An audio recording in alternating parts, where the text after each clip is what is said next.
Welcome to the J-Well Book Club, and we're covering this month the book Eat That Frog with Brian Tracy, and we're covering the 21 principles that Brian is describing in the book, and we're holding by principle number 4. Consider the consequences. Your most important tasks and priorities are those that can have the most serious consequences, positive or negative, on your life or your work. Focus on these above all else. Successful people have a clear future orientation. They think 5, 10, 20 years into the future. They analyze their choices and behaviors in the present to make sure that what they are doing today is consistent with the long-term future that they desire. The rule is, long-term thinking improves short-term decision-making. Always ask yourself, what are the potential consequences of doing or not doing a certain task? The rule is, future intent influences and often determines the present action. That should be your rule. If a task or activity has a large potential positive consequence, make it a top priority and get started immediately on it. But if something has a smaller consequence, then it's a smaller priority. And the same thing, if something has a large negative consequence, make sure you get it done quickly as well. You get on it right away. You make sure you don't do anything else before this is completed. But if something has a low consequence, then maybe you can push it off a little bit until you are done with the more important tasks. So the greater the potential of positive impact that an action or behavior has, once you define it clearly, the more motivated you will be to overcome procrastination and get it done quickly. The law of forced efficiency says there is never enough time to do everything, but there is always enough time to do the most important things. So 3 questions you should ask yourself. Number 1, what are my highest value activities? Number 2, what can I do and only I do that if done well will make a real difference? And number 3, what is the most valuable use of my time right now? In other words, what is the biggest accomplishment that will happen on the activities, the most important activity that I'm going to do today? Gandhi said, the things that matter the most must never be at the mercy of the things that matter least.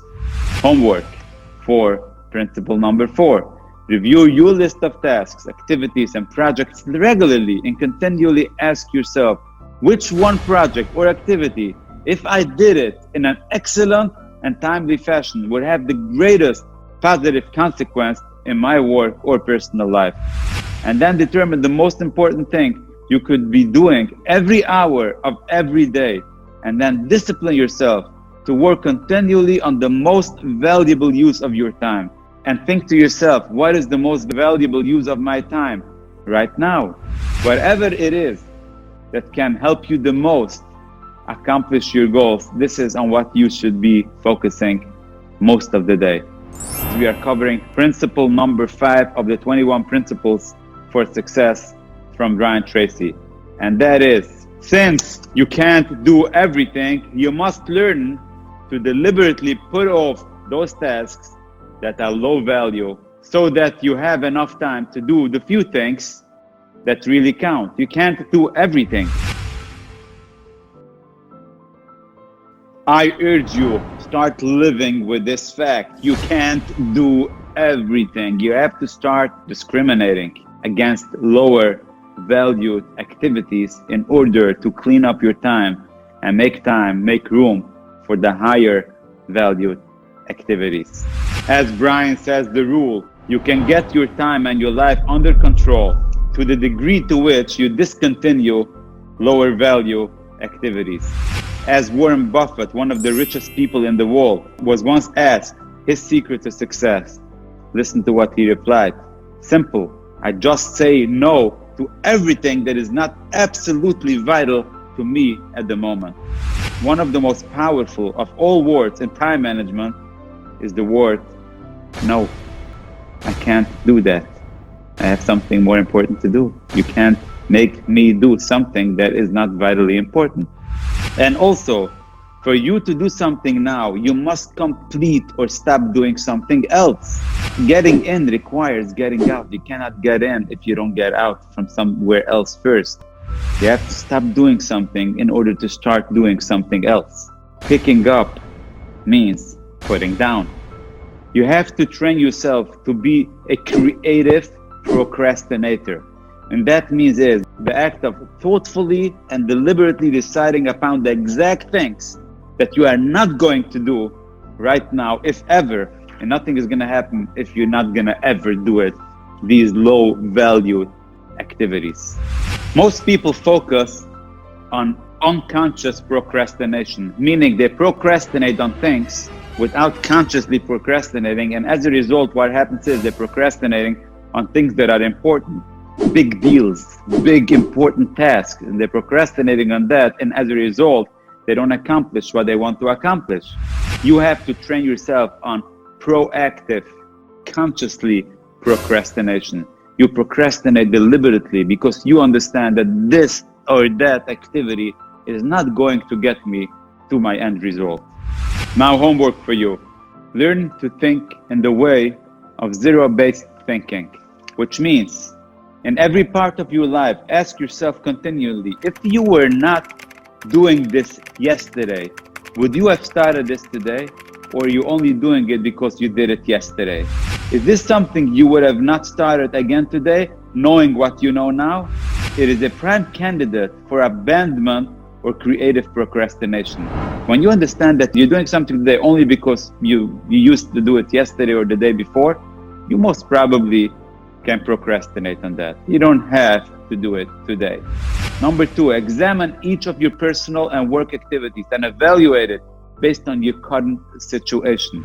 Select at least one activity to abandon immediately, or at least deliberately put it off until more important goals have been achieved. If you do that, you're gonna clean up some space. You're gonna move away some things that's standing in your way of accomplishing your most important activities that will really make a difference in order for you to succeed.